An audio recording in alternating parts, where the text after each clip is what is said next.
I also want to, remind the community, as I've done in the past, that there's many, many resources out there. As we talk about de-escalation and conflict resolution, we have a lot of information on our website as well as the city's website to talk about that, to give them resources and avenues to reach out for assistance and help. There's always a way to reach out to someone else if you're going through turbulent times. And, if you don't feel comfortable reaching out to one of those sites that we have posted, reach out to just MPD. Just call 911. We'll have an officer come out, and they'll give you some guidance, some much-needed guidance. As we see it, right now with the number of homicides we have, and it's troubling that so many are domestic violence or acquaintance-type homicides. And that's troubling just for the fact that we can do better. As a community, we can do better. And we're asking the community to reach out. Look at our website, talk to our officers and call. We're here to provide those resources to you and give you a sense of calm. But more than anything, I want to reassure the community that we'll continue to do everything we can to make our city safer. We'll do everything we can to improve the quality of life, and we'll do everything we can to solve these homicides that's plaguing our community right now. But like I said earlier, we will continue to update the community. That's why it's so important for the media to come out and get our word out. Regardless whether it's something positive or negative, we are transparent. That's one thing this administration has been from day one. We're going to continue to be transparent and provide all the updates that we can to the public. But just again, this is troubling. We ask folks to step back, take a deep breath. Don't settle your differences with a firearm or other weapon. There's better ways to do it. So that's why I'm here, to give this update, and I want the community to know that we're here. We work as a team. Mayor Reed and his administration have been very supportive on everything we've asked for, every tool that we've needed to get the work done, we've been provided. So we'll continue to do that. We'll continue to work with our mayor and the city council to make our city safer.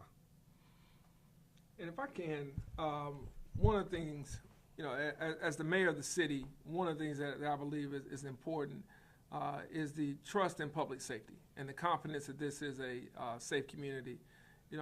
We send our condolences to all the families and friends who've lost loved ones.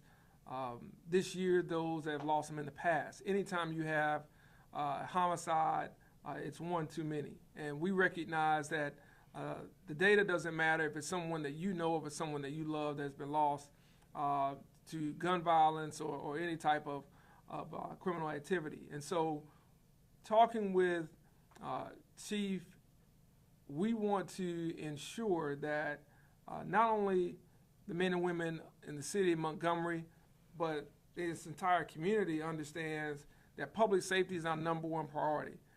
It is important that the confidence is there regardless if we have had a spike in crime or regardless if we've had a decline. We want to be consistent and we want to be professional and deliberate in everything that we do.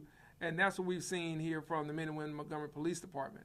But we also want to call on the community who has helped us out tremendously to try to look at some of the warning signs that you may see with a loved one, that you may see with a friend or a neighbor, to alert the police of those things that just look suspicious or look like they could turn into something more serious. This is important not only for the people involved, but for those that are involved indirectly. And I think we have to make sure that we're doing everything that we can to try to get people help, to try to give people the options that they need, and to try to get them to understand not to act out in a short-term emotional sense for something that's going to have a long-term impact.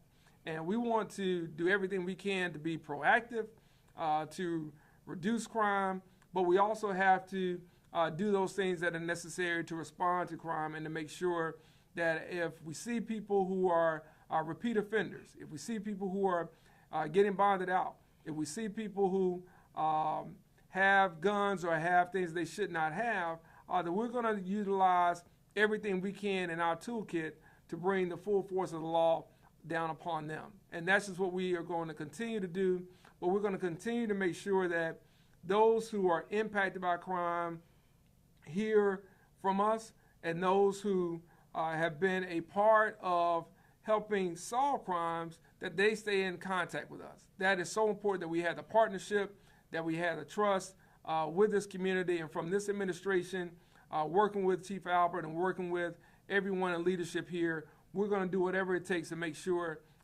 this city remains safe and that those who commit acts of violence are brought to justice. You know, I'll add, again, I want to thank our public safety partners, Aaliyah, been right there lockstep with us. Our DA, Darryl Bailey, he's been working very close with us, and he comes out and talks with us and consults with us as we progress through the investigations. But, I've said this before, if crime is the life you choose, then prison is the price you'll pay, and we mean that. We're very dedicated. The men and women of the Montgomery Police Department have showed and demonstrated to the community that we will solve these crimes. We will continue to lean on the public and Crime Stoppers. Look, we believe in Crime Stoppers. That's a great resource. Feel free to reach out to Crime Stoppers. And we'll do everything we can to solve these crimes and prevent future crimes. So we have a plan going forward. My team and I meet throughout the week. We talk about it even on the weekends. We come up with strategies that's going to affect the crime in the city. And again, we want to improve the quality of life here in the city of Montgomery, and we'll do just that. So thank you for coming out and getting our message out, and we'll look for positive results in the very near future. Chief, are y'all taking questions? On topic only. Okay. If you can, just talk a little bit, when you talk about the acquaintance crimes, generally what happens is people are more apt to expose a stranger or somebody that they don't know. They generally don't talk about family issues. How frustrating is it for it to be the domestic violence type situations where people are not openly coming forward to law enforcement? Well, what's difficult in those situations is just that, what happens in the home often stays in the home. We have been successful mainly because of the hard work and dedication and the gumshoe tactics that our police detectives have employed in solving these in-home crimes.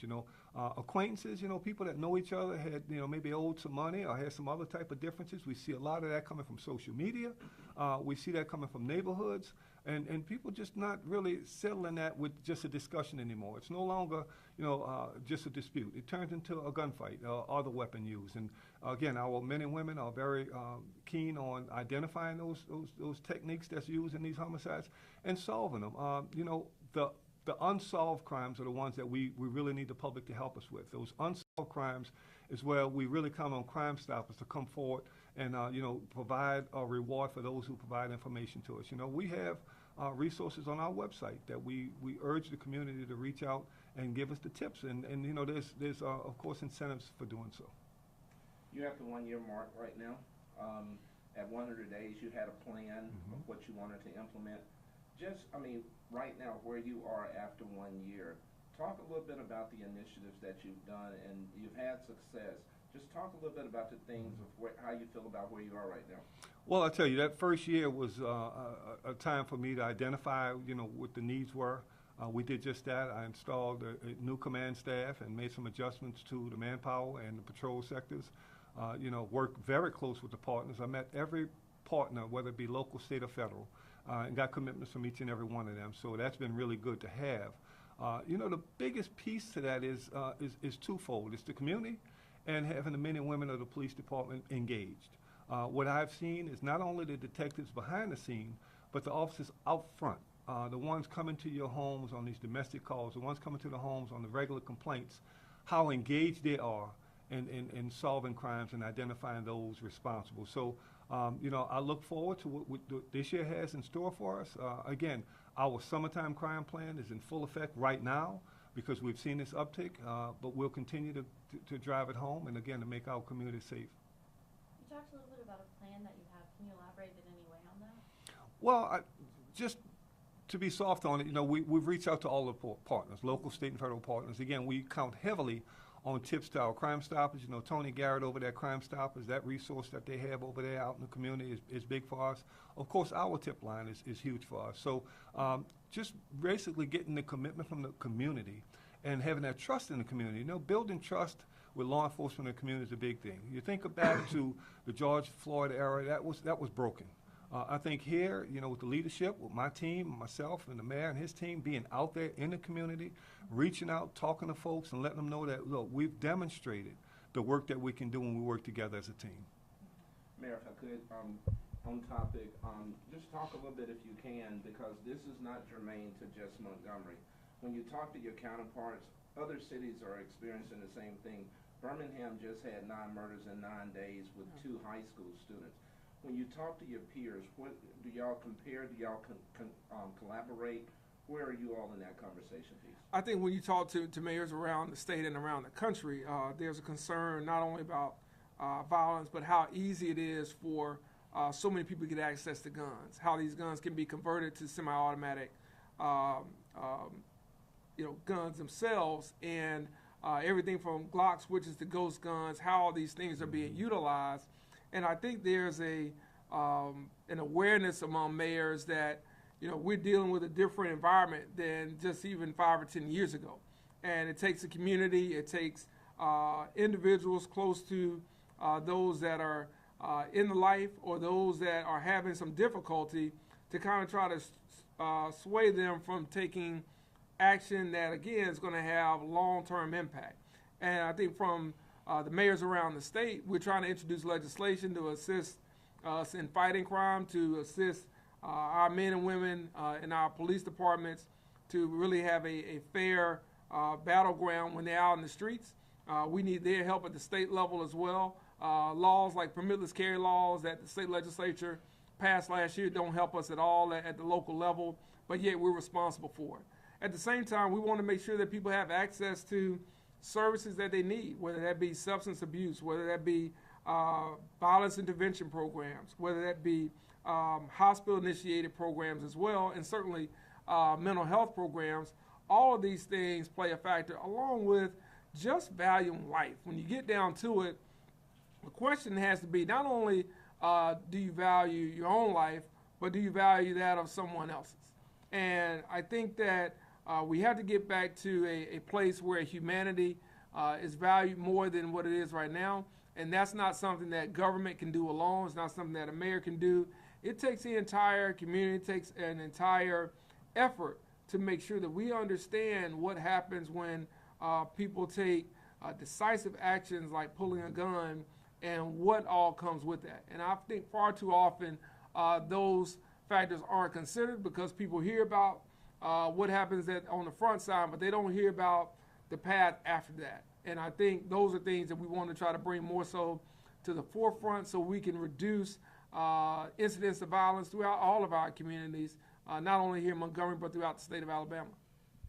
Mary, do you think that, in light of like this recent spike in homicides, that makes funding the hospital intervention plan that you talked about on the ARC meeting on last week even more important? Well, I think so, but I think, from our standpoint, we need the assistance of state lawmakers as well to help us in the funding, to help fund our district attorney's offices, to help fund other initiatives that we have that in a 21st century policing model will assist us to be more proactive, will assist us to get to those that are on the edge or those who are most at risk of falling into a certain pathway of crime and things that are not going to be productive for any of our communities. And I believe if we have the support along with the partnerships that we have with our faith leaders, with so many of our community leaders, teachers, educators, and coaches, and others, then we can start to make a prolonged difference. And so I think that what we have right now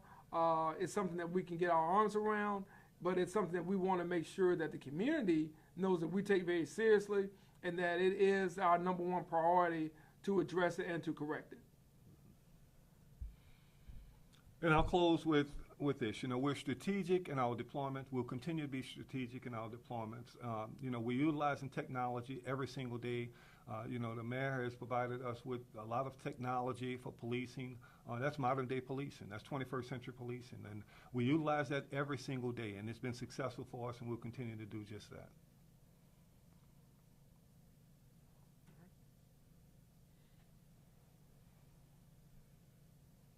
You good? Thank you all. Thank you. Thank you. Appreciate it. Dre. Thank you. Thanks, Chief. Dre? When you get there? Yeah, I know. We were just in here first meeting with you, and yeah. It happened really. I was telling the mayor about it last week, and he's like, "Wow, that was a fast year." Yeah. All right, Mr. Mayor. Take care.